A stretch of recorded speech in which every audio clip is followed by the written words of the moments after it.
வணக்கம். All in one zone devotion சேனலுக்கு உங்களை அன்புடன் வரவேற்கிறேன். இன்னைக்கு நம்மளுடைய சேனலில் அதாவது வருகின்ற பிப்ரவரி மாதம் 1ஆம் தேதி ஞாயிற்றுக்கிழமைங்க தைப்பூசம் வருகிறது. முருகனுக்கே உரிய நாள். தைப்பூசம் என்றாலே கேட்கவா வேண்டும், அவ்வளவு சிறப்பு வாய்ந்த அற்புதமான நாள்ங்க. முருகப்பெருமானுக்கு உரிய நாள்.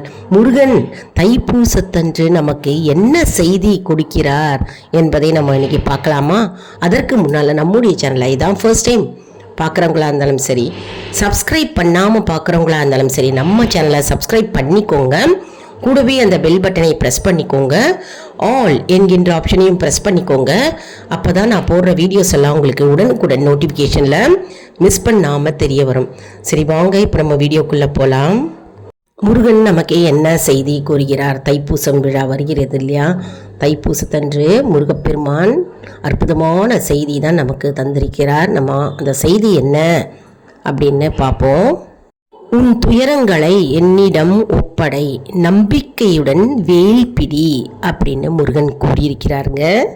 நீ தாங்க முடியாத பாரத்தை நான் தாங்கிக் கொள்வேன் அப்படின்னு முருகப்பெருமான் செய்தி கூறுகிறார். நிறைய செய்திகள் கூறியிருக்கிறார். அதை நம்ம பின்வருமாறு நம்ம பார்க்கலாம். அதாவது, நீ தாங்க முடியாத பாரத்தை, சுமைகளை, துன்பங்களை நான் தாங்கிக் கொள்வேன், நம்பிக்கையோடு நீ வேலை பிடி அப்படின்னு கூறியிருக்கிறார். அதாவது தைப்பூசம் அப்படின்னாலே முருகப்பெருமானுக்கு உரிய நாள். பூச நட்சத்திரத்தில் இது கொண்டாடப்படுகிறதுங்க. மற்றும் முருகப்பெருமான் தன்னுடைய தாய் பார்வதி கிட்டேருந்து வேலை வாங்கியிருக்கிறார். அன்றைய தினம் தைப்பூசத்தன்று முருகப்பெருமான் வேலை வாங்கியவுடன் தீய சக்திகள் அனைத்தும் அதாவது சூரபத்மனை வதைத்த நாளாக அந்த நாள் திகழ்கிறதுங்க. சூரபத்மனை அன்னைக்கு தைப்பூசத்தன்று தான் முருகப்பெருமான் கொன்றார். அந்த வேலை தாய் பார்வதி கிட்டேருந்து வாங்கிட்டு தீய சக்திகளை கொன்ற திருநாள் தான் தைப்பூசமாக நம்ம கொண்டாடுகிறோம். அன்றைய தினம்தான் அவர் தீய சக்திகளை எல்லாம் அழித்தார் என்பது ஐதீகம். மற்றும் மக்கள் நிறைய பேர் காவடி தூக்குவாங்கங்க. பால் காவடி, பன்னீர் காவடி, புஷ்ப காவடி, எல்லா காவடியும் மக்கள் ஏந்தி அவர்கள் நடைபாதையாக பழனி முருகன் கோவில், நிறைய கோவிலுக்கு அன்றைய தினம் செல்வார்கள். மற்றும் அவர்களுடைய வழிபாடுகள் அவர்கள் நேர்த்திக்கடன்லாம் தைப்பூசத்தன்று முருகப்பெருமானை நினைத்து வேண்டிக் கொண்டு அவர்கள் பிரார்த்தனை நிறைவேறணும் அப்படின்னு வேண்டிக் கொண்டு அவர்கள் செய்வார்கள்ங்க.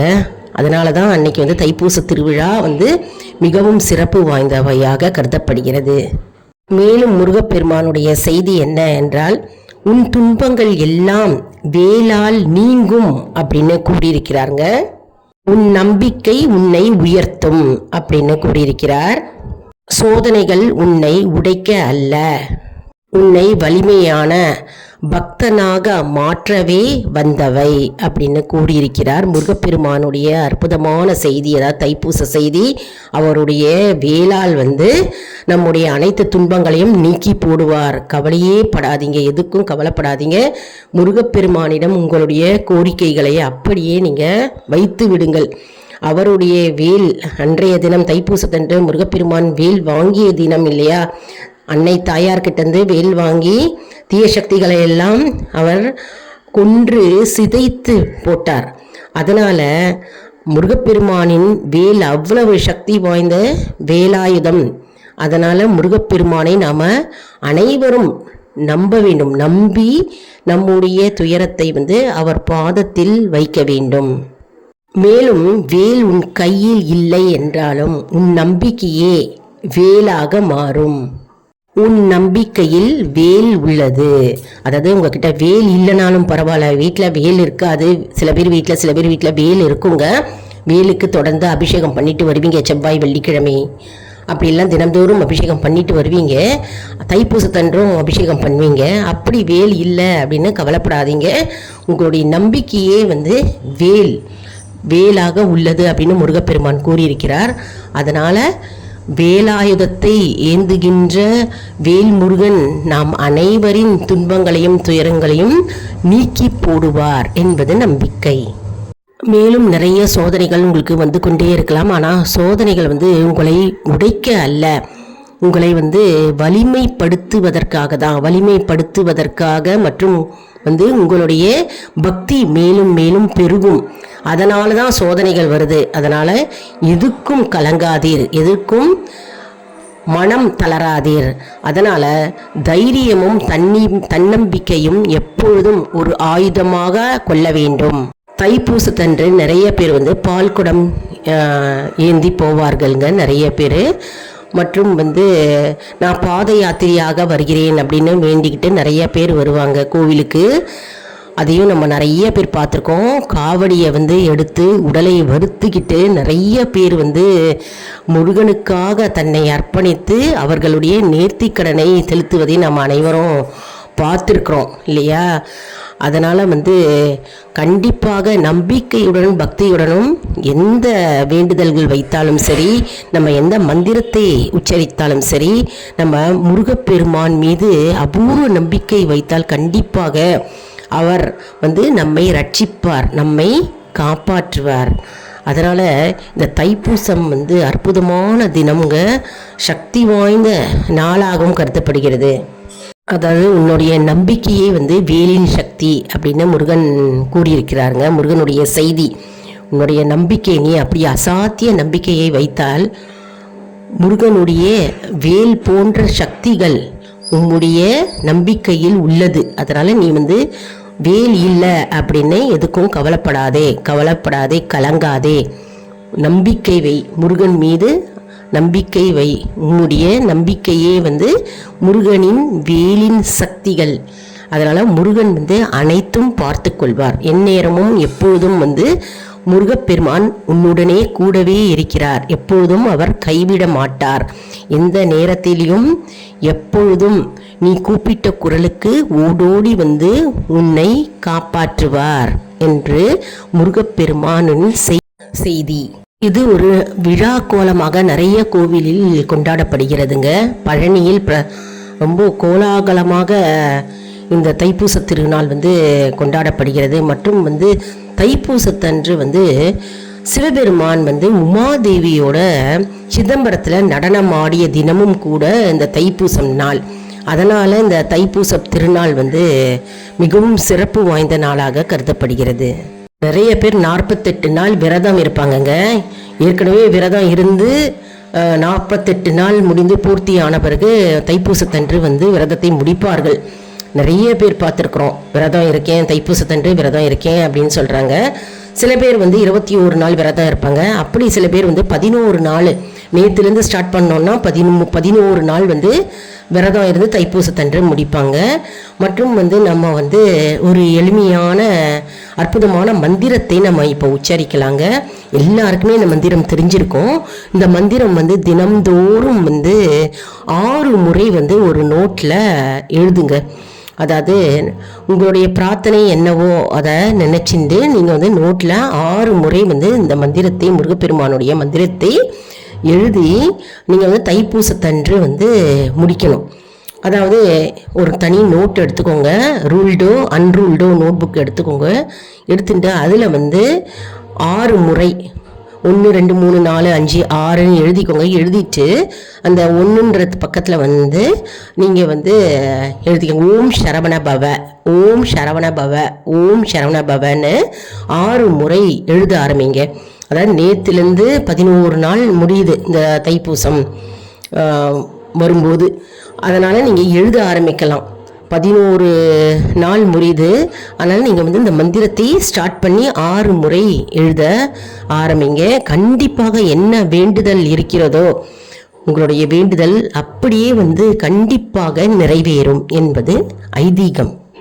தைப்பூசத்தன்று புண்ணிய நதிகளில் நீராடுவது வந்து சிறப்புங்க. அப்படி புண்ணிய நதிகள் நீராட முடியல அப்படின்னா என்ன செய்வோம்? இப்போ மாயவரம், திருச்சி அந்த பக்கத்தில் இருந்தால் காவேரியில் வந்து நீராடுவார்கள். அந்த மாதிரி புண்ணிய நதியில் வந்து நீராட முடியலை அப்படின்றவங்க வந்து மனதார வந்து புண்ணிய நதிகளை வந்து நம்ம நினைத்து கொள்வோம். அதாவது கங்கை, யமுனை, காவேரி அப்படின்னு கோதாவரின்னு மனதார நினைத்து அந்த நதிகளை போற்றி மனதார நம்ம நீராடின மாதிரி நம்ம ஆத்மார்த்தமாக நம்ம அன்னைக்கு வந்து நினைத்து கொள்ளலாம் தைப்பூசத்தன்று. அது வந்து மிகவும் சிறப்பு வாய்ந்ததாக இருக்குங்க. அதாவது தைப்பூசத்தன்று பௌர்ணமியும் சேர்ந்து வருகிறது. தை முதல் பூச நட்சத்திரத்தில் வருகின்றது தைப்பூச திருவிழா. முருகப்பெருமான் வந்து சூரபத்மனை வந்து கொன்ற, அதாவது வென்ற நாள், ஜெயிச்சு வென்ற நாளாக கருதப்படுகிறது. அதனால் வந்து தைப்பூச தினம் வந்து மிகவும் சிறப்பு வாய்ந்ததாக கருதப்படுகிறது. தைப்பூசத்தன்று நடக்காத காரியங்கள் கூட நடந்து முடிந்துவிடும். அப்பேற்பட்ட அசாத்தியான நம்பிக்கை வந்து நம்மளுடைய பக்தர்கள், முருக பக்தர்கள் வைத்திருக்கிறார்கள். கண்டிப்பாக அதை நடந்து முடிந்து விடுங்க. கண்கூடாகவே நான் நிறைய பேரை நான் பார்த்துருக்கேங்க. அதாவது தைப்பூசத்துக்கு நான் விரதம் இருந்தேன், எனக்கு வந்து குழந்தை பாக்கியம் கிட்டியது அப்படின்னு நிறைய பேர் சொல்லியிருக்காங்க. நிறைய பேர் நான் அவங்க சொல்லி நான் கேட்டிருக்கேங்க. நீங்களும் அதே மாதிரி கேள்விப்பட்டிருப்பீங்க. அதனால் நடக்கவே முடியாது, இதில் வந்து வாய்ப்பே கிடையாது அப்படின்னு நிறைய விஷயங்கள் நம்மளுடைய வாழ்க்கையில் இருக்கும் இல்லையா?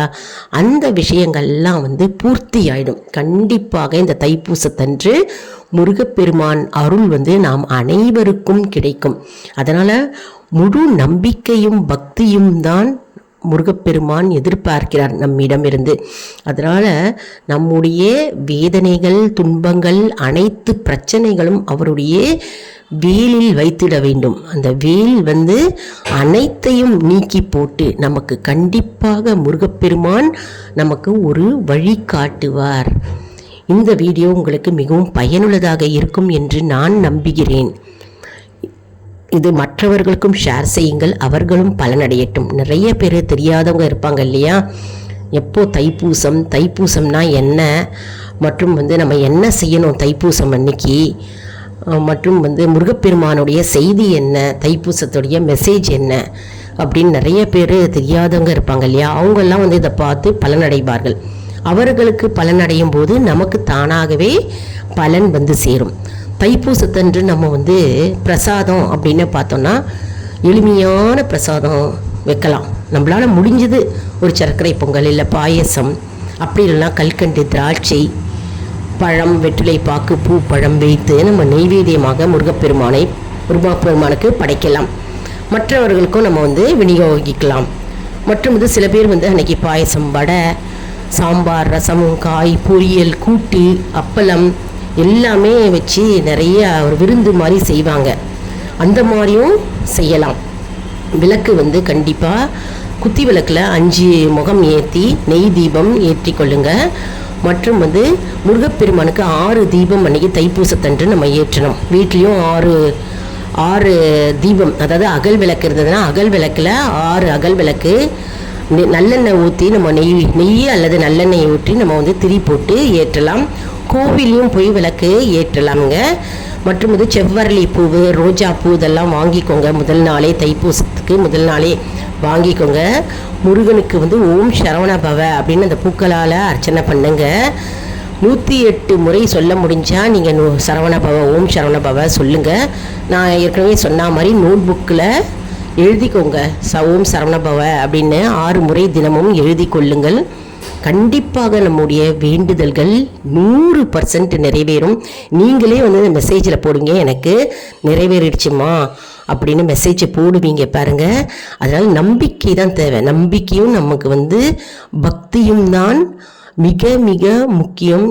அர்ப்பணிப்பு, முழு அர்ப்பணிப்பு தான் நம்ம வந்து எந்த செயல் செய்தாலும் அது மிகவும் முக்கியமான ஒரு அங்கமாக இருக்குங்க. மற்றும் நம்முடைய ஆல் இன் ஒன் ஜோன் அன்பர்களுக்கு ஒரு அன்பான வேண்டுகோள். நம்முடைய கம்யூனிட்டி போஸ்ட்டில் கேள்வி பதில் நேரம் வருங்க. அந்த கேள்விகளுக்கு பதில் தாங்க. இதன் மூலம் நம்முடைய ஆன்மீக பயணம் எப்படி இருக்கிறது என்பதை நாம் தெரிந்து கொள்ளலாம் இல்லையா? இது வந்து சப்ஸ்கிரைப் செய்தவர்களுக்கு மட்டுமே தெரிய வருங்க.